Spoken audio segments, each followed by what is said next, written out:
وہ کھیلوں کے مقابلوں میں بھی انعامات حاصل کرتا ہے۔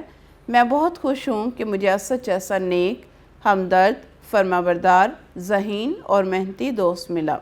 اس کے ساتھ رہ کر میں نے بہت سی اچھی عادات اپنائی ہیں۔ میں اللہ تعالیٰ سے دعا کرتا ہوں کہ ہماری دوستی ہمیشہ قائم رہے۔ ہیں لوگ وہی جہاں میں اچھے، آتے ہیں جو کام دوسروں کے۔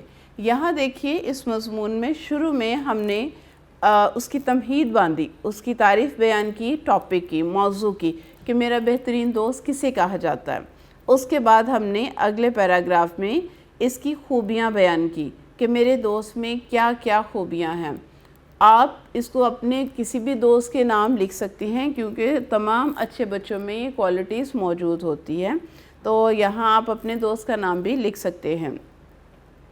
اور لاسٹ میں دیکھیے آخر میں آخری 2 لائنوں میں کہ مجھے اسد جیسا، میں بہت خوش ہوں کہ مجھے اسد جیسا بہت فرمانبردار، نیک، ہمدرد اور محنتی دوست ملا۔ اس کے ساتھ رہ کر میں نے بہت سی اچھی عادات اپنائی ہیں۔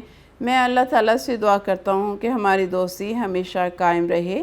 دیکھیے آخر میں بھی دعائیہ کلمات کے ساتھ ہم نے اختتام کیا ہے، تو مضمون نویسی میں ان باتوں کا خیال رکھیں۔ جب ہم ان باتوں کا خیال رکھیں گے، ان کو ڈیوائیڈ کر لیں گے حصوں میں، 3 حصوں میں جب ہم ان کو ڈیوائیڈ کر لیں گے جیسے یہاں میں نے آپ کو بتایا ہے، تو ہمارے لیے یاد کرنا بھی آسان ہو جائے گا، اس کو لکھنا آسان ہو جائے گا۔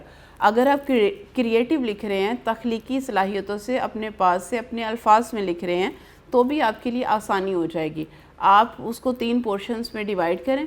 پہلے اس کی تعریف بیان کریں کہ آپ کا جو ٹاپک ہے اس میں کیا وہ کس مقصد کے لیے، اس کی تعریف کیا ہے، اپنے ٹاپک کو ایکسپلین کریں، موضوع کی وضاحت کریں، اس کے بعد اس کی خوبیاں بیان کریں اور اس کے بعد اس کی اچھی اینڈنگ کریں۔ یہ ایک اچھے مضمون کی جو ہے نا کوالٹیز ہیں۔ دیکھیے ہمارے پاس ہمارا دوسرا مضمون ہے، مضمون نمبر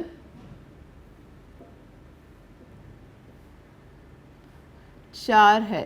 ہمارے پاس مضمون نمبر 4 ہے۔ مضمون نمبر 4 ہمارے پاس ہے عید الفطر۔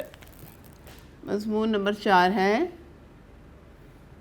عید الفطر۔ یہاں بھی ہم اسی بات کو مد نظر رکھتے ہوئے سب سے پہلے عید کو ڈیفائن کریں گے کہ عید کیا ہے، کیوں منائی جاتی ہے، عید کیا ہے، اصل میں عید کس چیز کا نام ہے۔ اس کے بعد ہم عید پہ کیے جانے والے کاموں کے بارے میں بتائیں گے کہ عید میں ہم کیا کیا کرتے ہیں، عید کے آنے سے عید کا مقصد کیا ہے، عید کی کیا اچھی اور خاص باتیں کیا ہیں، اور اس کے بعد ہم دعائیہ کلمات کے ساتھ اس کا اختتام کریں گے کہ اللہ تعالیٰ ہمیں بھی ایسے دیکھتے ہیں۔ ہم پڑھتے ہیں اپنے مضمون میں اور پھر آپ کو اس بات کی اچھی سے سمجھ آ جائے گی۔ جی، صفحہ نمبر ہے 143۔ صفحہ نمبر ہے 143۔ مسلمان ہر سال رمضان المبارک کے بعد 1 شوال کو عید الفطر مناتے ہیں۔ فطر یا افطار کے معنی روزہ کھولنا۔ مسلمان اللہ تعالیٰ کے حکم کے مطابق رمضان المبارک کے پورے مہینے میں روزے رکھتے ہیں اور عبادت کرتے ہیں۔ اتنی بڑی ذمہ داری نبھانے کے بعد جب خوشی کا دن آتا ہے اسے عید الفطر کہتے ہیں۔ یہ خوشی کا دن تمام مسلمان مل کر مناتے ہیں۔ یہاں دیکھیے شروع کی 3 لائنیں ہمارے مضمون کا تعارف ہو گیا کہ عید کسے کہتے ہیں، یہ کس مقصد کے لیے منائی جاتی ہے، عید کا لفظ، عید الفطر کا لفظ کن الفاظ سے نکلا ہے، ٹھیک ہے، کیونکہ رمضان المبارک کے فوراً بعد منائی جاتی ہے۔ فطر یا افطار کا معنی کھولنا ہے، روزہ کھولنے کی خوشی، اور روزے ختم ہونے کے بعد اس خوشی میں جو تہوار منایا جاتا ہے اس کو عید کہتے ہیں۔ عید اصل میں مومنوں کے لیے انعام ہے ان کے روزوں کا۔ عید اصل میں اللہ تعالیٰ نے مومنین کے لیے ان کے روزوں کا انعام رکھا ہے۔ جو مسلمان روزے رکھتے ہیں ماہ رمضان میں، تو اللہ تعالیٰ نے رمضان کے آخر میں ایک ایسا خوشی کا دن رکھا ہے کہ جسے وہ منا کر اپنے رمضان کے ختم ہونے کا اعلان کرتے ہیں کہ رمضان ختم ہو گیا اور خوشی کا منائی جاتی ہے، کیونکہ جب انعام ملتا ہے تو انسان خوشی ہی ہوتا ہے۔ تو یہ خوشی کا دن بھی اسی لیے منایا جاتا ہے عید الفطر۔ جو ہماری یہ 3 لائنیں ہوگی، اس کا تعارف عید الفطر کے تعارف میں ہم نے تمہید باندھی۔ اس خوشی میں غریب، امیر، بوڑھے، بچے اور جوان سب شامل ہوتے ہیں، ایک دوسرے کو تحائف دیے جاتے ہیں۔ اس دن ہر صاحب حیثیت مسلمان اپنے غریب بھائیوں کے لیے فطرانہ دیتا ہے تاکہ وہ بھی عید کی خوشیوں میں شامل ہو سکے۔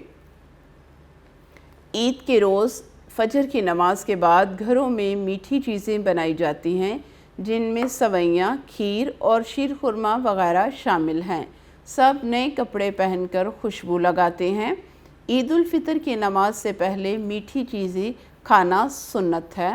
عید کی نماز کے لیے لوگ جامع مسجد یا کھلی جگہ پر جاتے ہیں۔ نماز کے بعد جو خطبہ دیا جاتا ہے اس سے عید الفطر کی اہمیت بیان کی جاتی ہے۔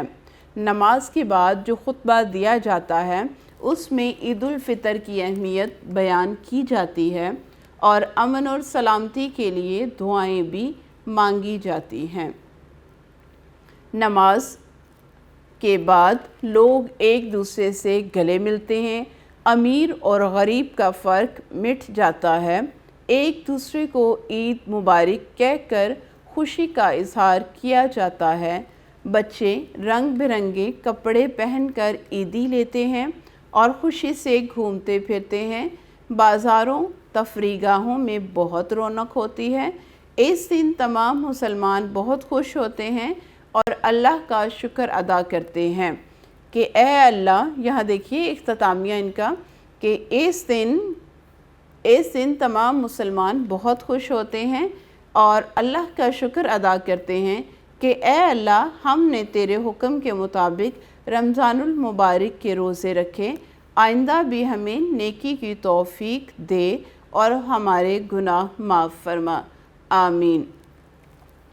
یہ دیکھیے اسی طریقے سے اگر آپ مضمون کو یاد کریں گے تو آپ کے لیے بیٹا بہت آسانی ہو جائے گی مضمون کو یاد کرنا۔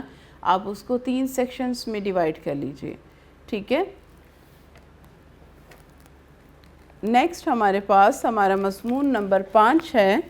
ہمارے پاس مضمون نمبر 5 ہے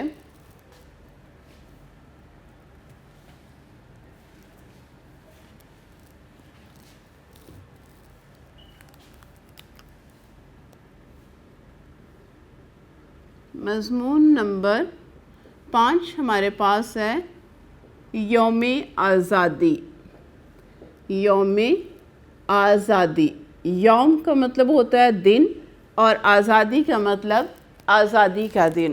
وہ دن جس دن مسلمان آزاد ہوئے تھے، پاکستان بنا تھا، اس دن یوم آزادی، آزادی کا دن منایا جاتا ہے۔ تو کیا ہے آپ کے خیال میں ہمارا یوم آزادی؟ یوم آزادی ہمارا آزادی کا وہ دن، یعنی 14 اگست 1947 کو پاکستان قائم ہوا، اور آج بھی ہم یہ دن 14 اگست کو مناتے ہیں یوم آزادی کے نام سے۔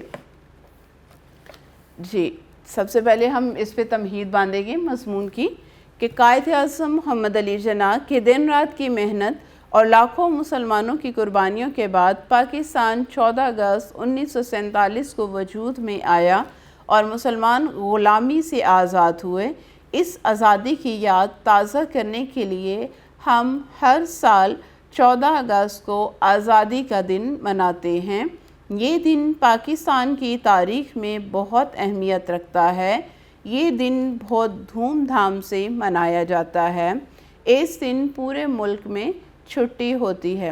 یہ دیکھیے پہلی 3 لائنوں میں مضمون پہ تمہید باندھی گئی ہے، اس کا آغاز کیا گیا ہے، اس کی تعریف بیان کی گئی ہے اور موضوع کی وضاحت کی گئی ہے۔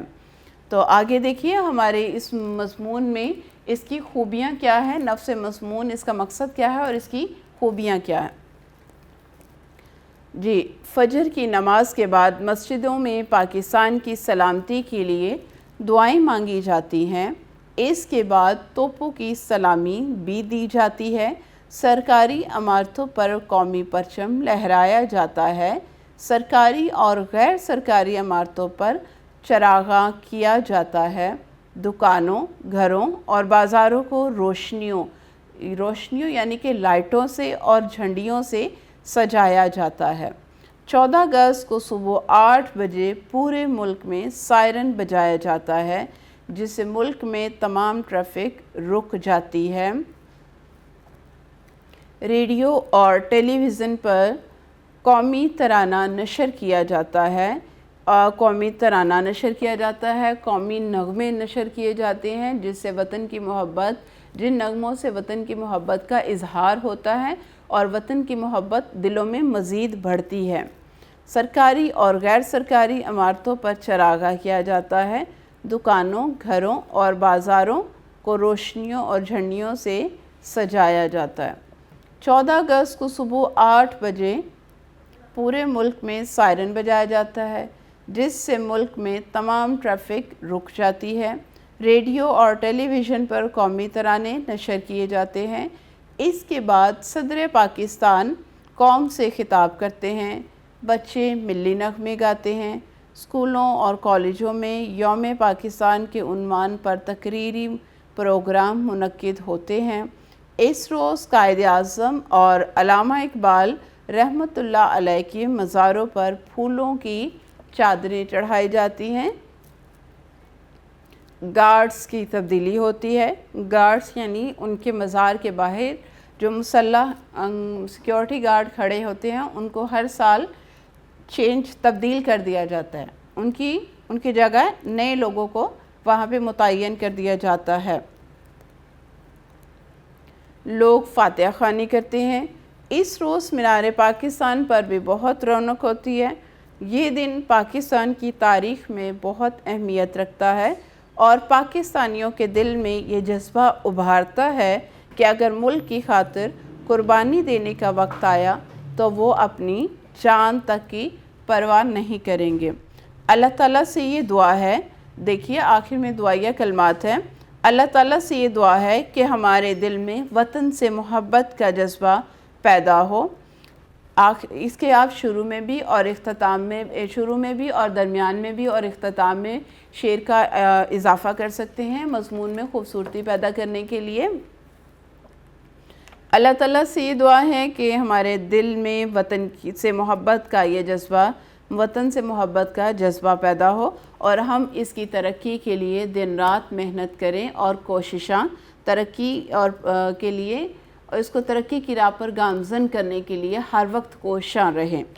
جنت سے کہیں بڑھ کے حسین میرا وطن ہے، جنت سے کہیں بڑھ کر حسین میرا وطن ہے، ہمسر ہے فلک کی جو زمین میرا وطن ہے۔ اس شعر میں شاعر کہہ رہے ہیں کہ جنت سے کہیں زیادہ خوبصورت میرا وطن ہے۔ ہمسر کا مطلب ہوتا ہے برابر ہے، فلک کی جو زمین، آسمان کی جو زمین ہے وہ میرا وطن ہے، میرے وطن کی جو زمین ہے وہ آسمان کی زمین کے برابر ہے۔ تو آپ اس میں یہ بھی لکھ سکتے ہیں، ٹھیک ہے۔ یہ ہمارا مضمون نویسی کا مرحلہ، ہمارے 5 مضامین مکمل ہوئے۔ تو مضمون میں آپ نے ان باتوں کا خاص خیال رکھنا ہے اور اس میں خوبصورتی پیدا کرنے کے لیے آپ کسی بزرگ کا قول متعلقہ موضوع سے متعلقہ آپ کسی بھی بزرگ کا قول، کسی بھی شعر کا حوالہ، کسی بھی قرآن پاک کی آیت کا حوالہ یا حدیث مبارکہ کا حوالہ دے سکتے ہیں۔ اس سے آپ کے مضمون میں خوبصورتی پیدا ہوگی اور آپ کی بات میں ایک زور اور ایک وزن پیدا ہوگا، جس کی وجہ سے آپ اچھے نمبر حاصل کر سکیں گے۔